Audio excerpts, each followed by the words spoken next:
Ako po si Vincent Wong Ayham Peterson at nakatira ako sa Hamburg, Germany at 30 taon na ako dito sa Alemanya. Pumunta po ako rito upang mag-aral ng economics. Nag-master po ako ng economics dito sa Universidad ng Hamburg. At bago ako pumunta dito, nasa Pilipinas ako, doon ako isinilang at doon rin ako lumaki at doon rin ako kolehiyo sa Ateneo de Manila kung saan ay nag-aral po ako ng Communication Arts. Dito naman sa Hamburg, nagtatrabaho ko ngayon bilang isang communication trainer, nagtuturo ako ng business English at nagtuturo rin ako ng Filipino o Tagalog sa Universidad ng Hamburg.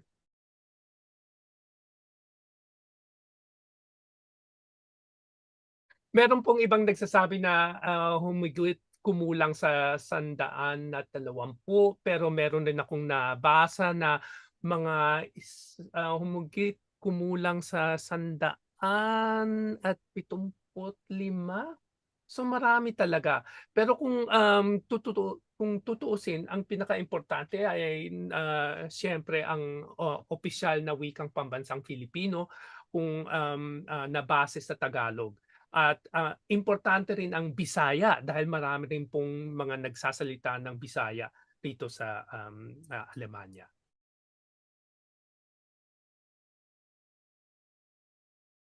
Sa tingin ko importante talaga ang Filipino o Tagalog dahil kahit Bisaya ka man o iba't ibang salitang katutubong wika ng Pilipino ang alam mo, maiintindihan mo ang Filipino o Tagalog.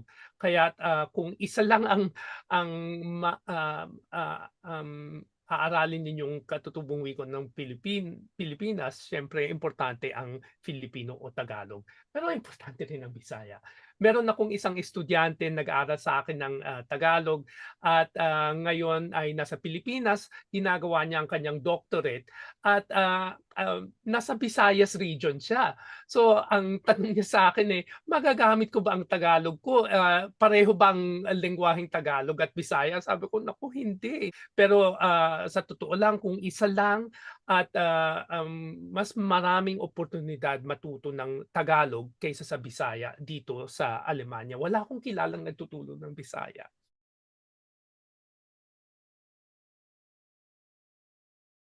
Yes. There's a wonderful word in German that's called Jein. It's a Yeah. combination of ja and nein, yes and Yeah. no. There are a lot of vocabulary words that we can get that we have taken in from Spanish. Some people say 20 to 30%. At makikita natin 'to sa mga iba't ibang mga salita na I would say we didn't have before the Spaniards came. So articles of clothing, which are, we wore different pieces of clothing.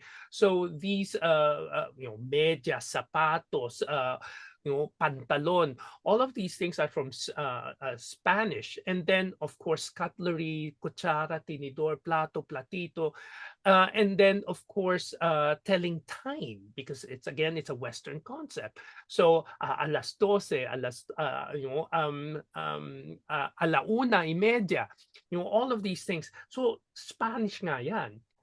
Pero, ang grammar ng Tagalog ay ibang-iba talaga. Ang kinuha lang natin sa Espanyol ay yung mga vocabulary words.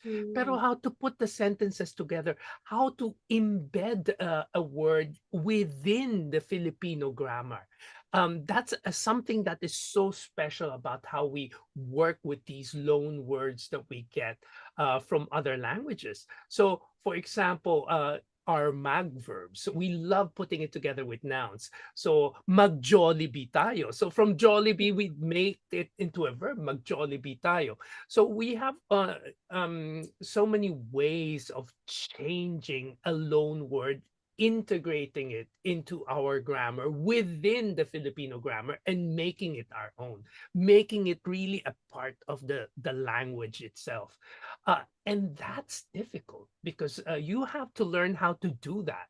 No? So maganda nga na marami tayong mga Ingles at Espanyol na salita na ating ikinuha at ipinasok sa salita natin. Pero working with it is a different matter.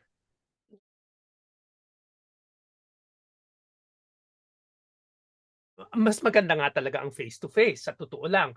Pero dahil sa, online na mga, klase natin, pati yung mga taong nasa, mga maliliit na bayan, maliliit na villages at towns sa Germany ay nakakapag-aral ngayon ng Tagalog sa online classes.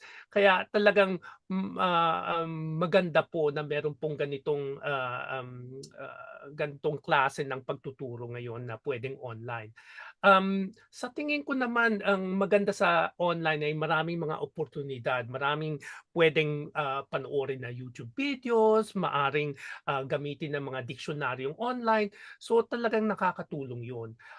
Pero kailangan ng balanse talaga. Kung gusto nating mag-aral ng isang lengguwahe, kailangan nating pag-aralan kailangan natin ng bokabularyo, kailangan rin natin ng grammar, balarila, talasalitaan, kailangan natin ng practice, kailangan natin ng teorya. So, talagang, samut-sari. So, kung makukuha natin lahat itong mga, posibilidad para, matuto ng isang wika, mas tulong ito. Mas makakatulong ang isang balanseng pag-aaral ng isang wika. Surround yourself with the language. With books, with movies, with whatever. Practice the language, learn the theory, learn the practical side of it, communicate with the language, use the language, know how to put sentences together. All of that come together to help you be able to use the language, because just learning it and not using it will not help you master the language.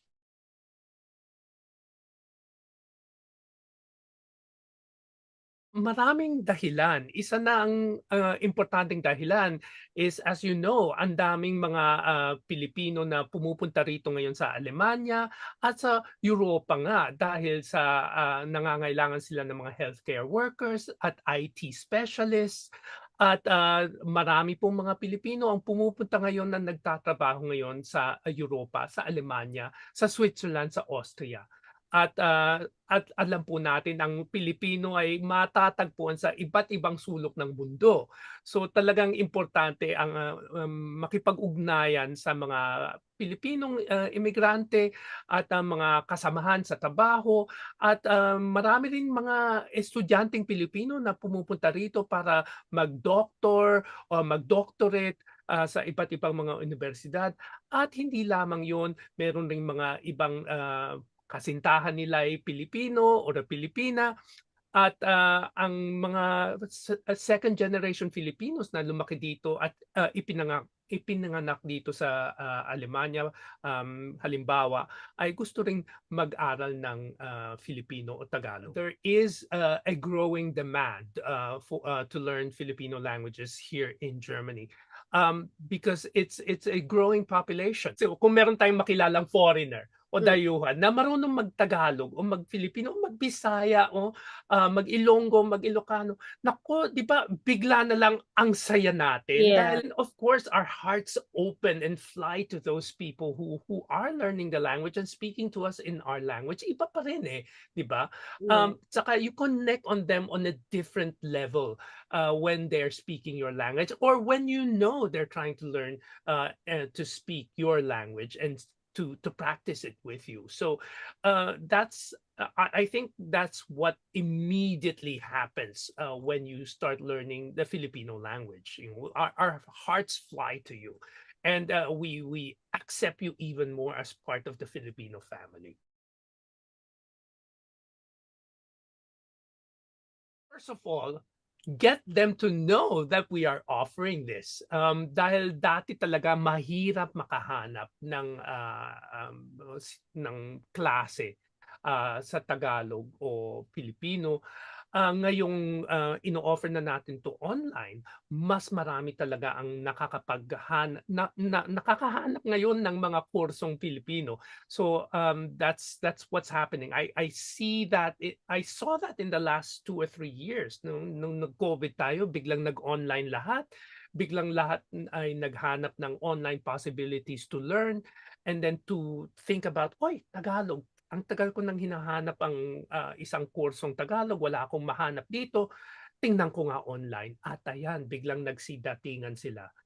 So I have so many students now from all over Germany, even from Switzerland, even from Austria, because they're learning the language and I'm explaining it to them in German. So that's a big thing. And if you make it known, they will come because of the growing Filipino population, the growing awareness of the Philippine about the Filipino community and the Filipino culture, the growing awareness of that in Germany is increasing the demand. So we have to meet the demand. And if people know that the offers are there, that it's possible now from the comfort of your home to learn Filipino, and it's being explained to you in German, that's the big thing. So mas maigi talaga na you take that step already to meet them halfway and explain to them the concepts, the grammar, etc. Practice with them in German para yung explanation madali nang gawin at Yeah. mag-practice na tayo sa Tagalog. I do offer courses for under my own company Lingolese, and so I'm still working out the calendar for the Herbst for the autumn courses, but I've just finished a deal to cooperate with the Volkshochschule Wiesbaden. It will be an online course. So kahit saan po kayo sa Germany, pwede kayong mag-sign up dito sa Wiesbaden course. It's going to start on the 23rd of August. That will be 2 sessions, 23rd and 30th of August, 2023, from 7 p.m. to 8:30. And it's like a Schnupper course, an Einstiegs course, an introductory course to Tagalog for 2 sessions only. And then after a short break, there will be the first course, ab 1.1 Anfängerkurs, so A1 level. And it's going to be 12 sessions starting on the 13th of September all the way till the 13th of December 2023. Again, Wednesdays from 7 p.m. to 8:30 in the evening. And that is with the Volkshochschule Wiesbaden.